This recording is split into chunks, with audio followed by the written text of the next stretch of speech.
Aku adalah Ilham Saputra, seorang suami yang sangat bosan dengan kehidupan yang terasa sepi tanpa kehadiran seorang anak. Aku selalu disindir oleh teman-teman dengan sebutan impoten dan tidak akan memiliki anak, mengingat usia pernikahanku dengan istri sudah beranjak 10 tahun. Aku adalah seorang pengusaha sukses yang memiliki istri bernama Salma Surajaya. Yang mana Salma adalah seorang model terkenal pada zamannya. Tak heran jika di usianya yang hampir beranjak 40 tahun, tubuhnya masih terlihat proporsional dan awet muda. Banyak komentar tentang Salma yang memuji kecantikannya. Tetapi ada juga yang sering menyindir jika dirinya mandul dan tak akan bisa punya anak. Salma selalu memberikan penjelasan kepada teman-temannya jika Tuhan belum memberikan anak untuknya. Padahal dia sendiri tak ingin memiliki anak, karena takut bentuk tubuhnya akan berubah. Kami adalah teman satu kampus.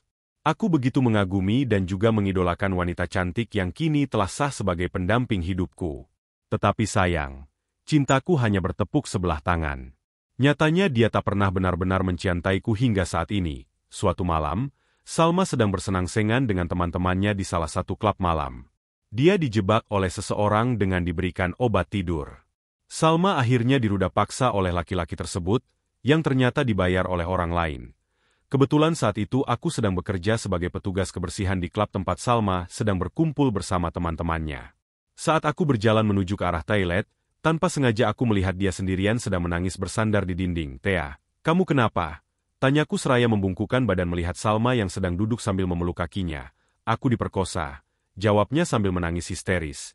Aku yang tak tega melihat dia menangis, akhirnya memutuskan untuk mengantarnya pulang ke rumahnya. Sesampainya di rumah Salma, aku bertemu dengan papanya, yang bernama Surajaya. Betapa marahnya pria parubaya itu ketika mengetahui apa yang telah menimpa putri cantiknya.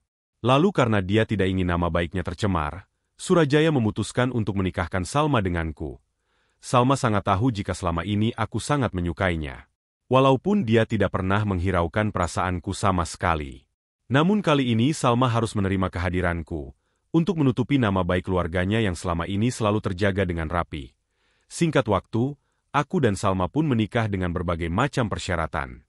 Dan aku tentu saja menerima semua persyaratan yang disebutkan, karena telah dibutakan oleh cinta. Jadi bisa dikatakan pernikahan kami seperti pernikahan kontrak. Pernikahan kami berjalan dengan sebagaimana mestinya. Aku sangat menyayangi istriku terlepas dari semua kekurangannya. Hingga tak terasa 10 tahun telah berlalu. Dan aku menyadari bahwa pernikahan kami terasa ada yang kurang. Pagi ini aku menerima telepon dari ibuku, dia selalu saja menanyakan perihal cucu. Aku merasa tidak enak hati kepada ibu yang telah melahirkan aku 39 tahun silam. Kini usiaku sudah hampir 40 tahun, tetapi belum juga memiliki anak. Salma selalu saja menolak untuk memiliki anak. Alasannya karena dia ingin selalu terlihat cantik dan berpenampilan seksi seperti gadis berusia 20 tahunan. Padahal kini usianya terbilang sudah mendekati angka 40 tahun. Aku dan Salma memang memiliki usia yang sama, karena dulu kami adalah teman sekelas sejak kuliah. Aku sangat mengidolakannya sedari dulu. Hingga sampai saat ini pun rasa cintaku masih sama kepadanya. Entah aku pikir itu adalah cinta atau hanya sekedar perasaan kagum. Namun yang sangat aku sayangkan adalah, dia selalu bersikeras tidak ingin memiliki anak seumur hidupnya. Selain itu, dia juga mengaku tak pernah menyukai anak kecil. Aku sebagai suami yang sangat mencintainya hanya bisa pasrah dan menghormati keputusannya itu. Suatu pagi, aku membangunkan Salma yang masih tertidur pulas di atas kasur. "Thea, bangun." Ucapku sambil mengelus lembut rambutnya agar dia terbangun dari tidurnya. Tetapi dia menolak untuk bangun. Kebiasaannya memang selalu tidur hingga tengah hari. Alasannya karena semalaman ia berkumpul bersama teman-temannya. Jadi ia selalu mengeluh masih mengantuk di pagi hari. Salma selalu mengandalkan asisten rumah tangga untuk mengurus semua kebutuhanku. Terkadang aku iri dengan anak buahku yang selalu dibawakan bekal makanan oleh para istrinya. Tetapi aku tidak bisa memaksa istriku, karena memang dia tidak suka memasak. Salma adalah anak pengusaha terkenal. Berkat koneksinya, kini aku bisa menjabat sebagai direktur pelaksana di suatu perusahaan milik keluarga Surajaya. Jadi aku merasa sadar diri di hadapannya dan menjaga setiap sikap yang aku tunjukkan padanya. Karena jika bukan karena menikahinya, aku bukanlah siapa-siapa. Aku dan Salma memang telah berteman lama. Dan aku sangat mengidolakan anak perempuan satu-satunya keluarga Surajaya tersebut. Aku berpikir jika menikah dengan seorang yang paling kucintai, hidupku akan lebih bahagia. Dikelilingi dengan anak-anak yang lucu dan menggemaskan. Tetapi kenyataannya, Salma tak menginginkan seorang anak. Sejak ijab kabul terucap di bibirku, Salma memberikan syarat kepadaku. Jika dalam jangka waktu 1 tahun dirinya ternyata hamil, maka ia akan menceraikanku selepas melahirkan anaknya. Tetapi jika ternyata ia tidak hamil, dan aku masih ingin bersamanya, maka harus menerima konsekuensinya dengan tidak mengharapkan memiliki anak darinya. Lalu dengan alasan cinta, akhirnya aku pun setuju dan segera menikahinya. Sungguh malang nasibku yang selalu dituduh sebagai lelaki impoten oleh keluarga Surajaya. Dan yang lebih parahnya lagi Salma hanya tersenyum saat keluarga besarnya mengejekku. Bertahun-tahun kutelan semua penghinaan itu karena aku mencintainya. Semua itu kulakukan karena rasa cintaku pada Salma. Suatu pagi di hari Senin, seperti biasa, setelah asisten rumah tangga selesai menyiapkan kebutuhanku, aku pun segera berangkat ke kantor. Sesampainya di kantor, lagi-lagi aku harus melihat anak buahku sedang memakan sarapan buatan istrinya. Pedih hatiku saat dia memamerkan nasi goreng dan ceplok telur mata sapi yang dimasak penuh cinta itu. "Pagi, Pak." Budi menyapaku saat aku melintas di hadapannya. Dia menghentikan suapannya lalu berdiri sambil membungkukkan badannya. Itulah tradisi di kantor ini, yang mengharuskan bawahan tunduk kepada atasan. Sebenarnya aku sangat risih jika terlalu dihormati oleh mereka. Tetapi apa daya, aku hanya seorang atasan berkat koneksi dari istriku. Kehidupanku berubah 180 derajat setelah menikah dengan Salma. Aku tiba-tiba menjadi orang yang sukses. Aku bisa menyekolahkan kedua adikku dan membelikan rumah untuk kedua orang tuaku. Sungguh nikmat yang tak bisa kubayangkan sebelumnya. Aku tidak boleh menunjukkan wajah sedih di hadapan para karyawan. Karena hal itu akan menurun wibawaku di hadapan mereka. Walaupun kenyataannya aku ingin sekali bercerita kepada mereka. Jika aku mulai bosan dengan kehidupan yang kini aku jalani, belum juga aku duduk di kursi kerjaku, tiba-tiba ponselku berdering.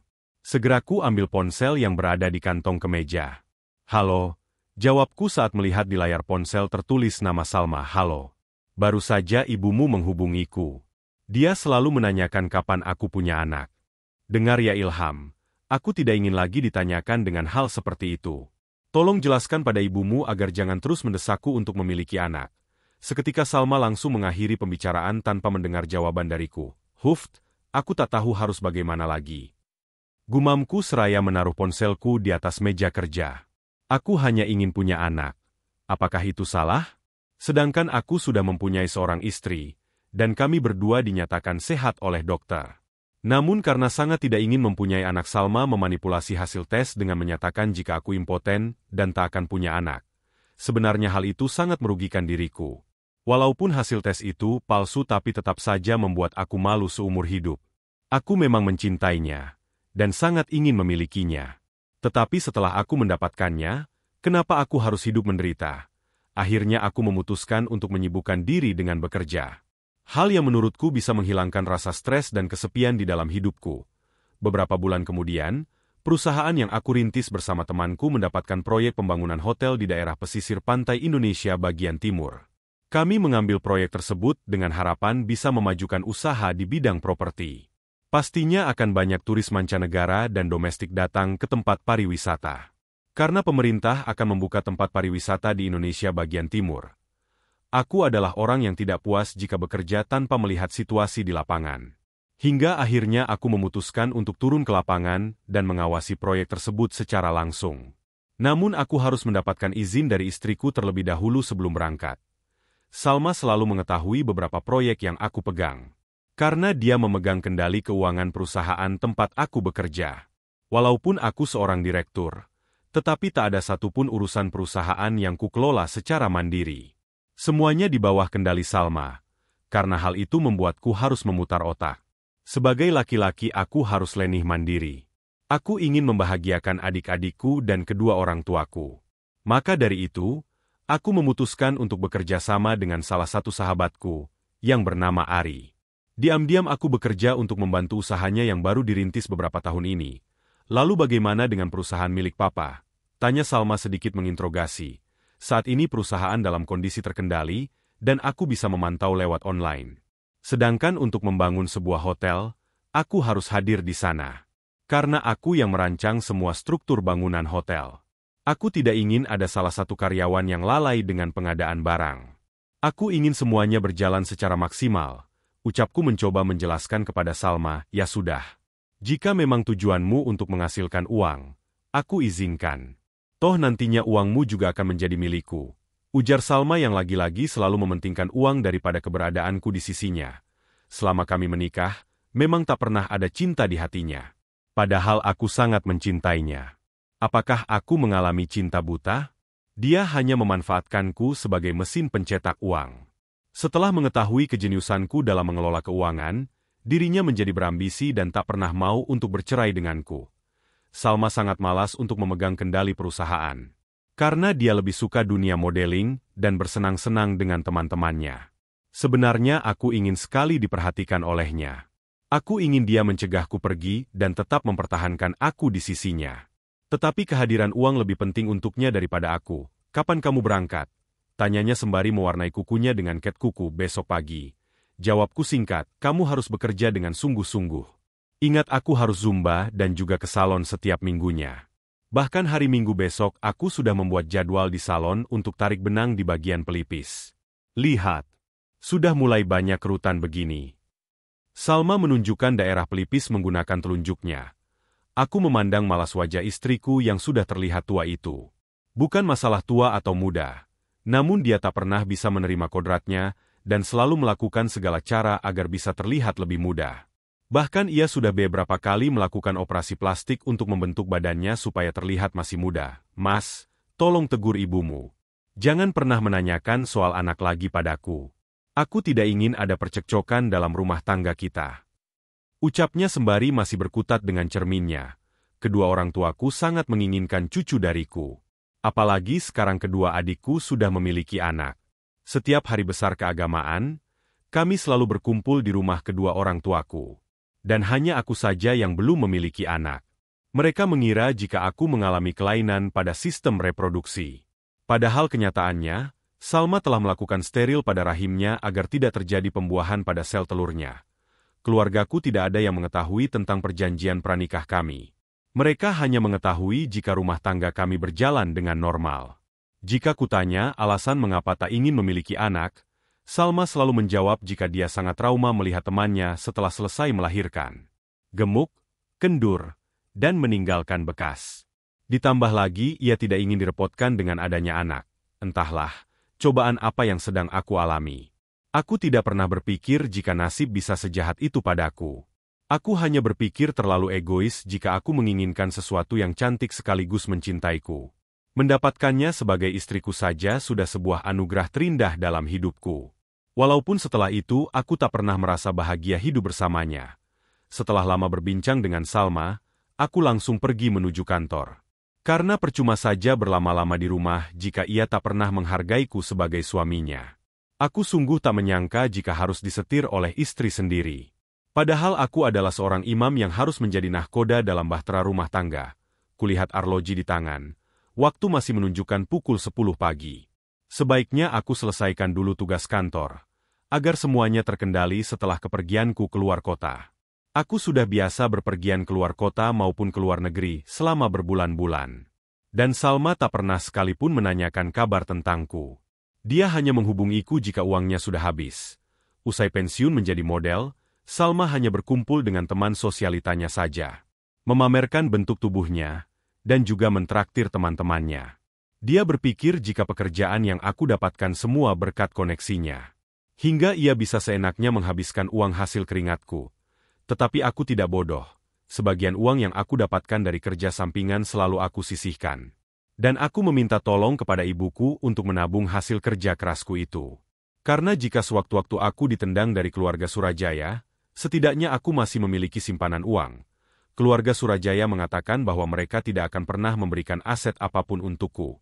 Mereka hanya memanfaatkan tenagaku untuk membangun perusahaannya. Jika aku sudah tidak lagi dibutuhkan, pastinya aku akan diusir tanpa membawa harta apapun. Hingga beberapa bulan kemudian, akhirnya proyekku dengan Ari selesai. Proyek yang selama ini aku nanti-nantikan. Sebuah jerih payah tanpa ada campur tangan keluarga Surajaya. Setelah memastikan semua berjalan dengan lancar, Aku pun memutuskan kembali ke kantor Surajaya, dan tanpa basa-basi, aku memantapkan diri untuk mengundurkan diri dari perusahaan tersebut. Yang mana tentu saja keputusan Ki itu mengejutkan Salma dan keluarga besarnya. Mereka awalnya mengancam akan menuntutku karena telah memutuskan secara sepihak. Namun aku bersikeras bahwa selama ini aku sudah banyak berkontribusi dalam bisnis mereka dan tak pernah seperser pun melanggar peraturan yang ada. Tak selesai sampai di situ, aku yang sebenarnya masih mencintai Salma, dengan sangat terpaksa memilih untuk melepaskannya secara hukum dan agama. Aku tak ingin lagi terbutakan oleh cinta buta. Aku lebih memilih untuk mengikuti logikaku dan menjalani hidup dengan sehat. Walaupun tak mudah untuk melupakan seseorang yang telah hidup bersama selama 10 tahun, namun aku yakin keputusanku adalah yang terbaik. Salma yang tak rela tambang hartanya pergi, tentu saja berusaha menahanku dengan segala tuntutan yang ia layangkan di meja hijau. Namun sekali lagi, aku tak pernah melakukan sedikitpun kesalahan selama hidup di bawah kendali keluarganya. Jadi akhirnya aku berhasil lepas darinya. Meskipun tanpa membawa sepeser pun harta gonogini. Aku tak masalah dengan itu, yang penting aku bisa memulai hidup baru dengan lebih baik.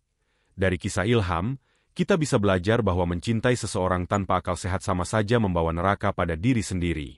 Apalagi sampai hidupnya dikendalikan oleh pasangan dan keluarganya. Awalnya mungkin Ilham bangga dan bahagia bisa menikah dengan wanita yang selama ini ia kagumi. Namun lambat laun, nyatanya wanita itu tak kunjung memiliki perasaan yang sama dengannya. Dan justru memperlakukannya sebagai budak. Dari sini sebenarnya Ilham mulai sadar bahwa ia telah mencintai orang yang salah. Namun ia masih belum memiliki keberanian untuk melepaskan diri. Lalu setelah dia bekerja sama dengan Ari dan memiliki bisnis sendiri, barulah tumbuh keberanian dalam diri Ilham untuk melawan. Ia pun jadi mengerti bahwa mencintai bukan berarti harus memiliki. Bagaimana menurut kalian? Tulis pendapat kalian di kolom komentar ya.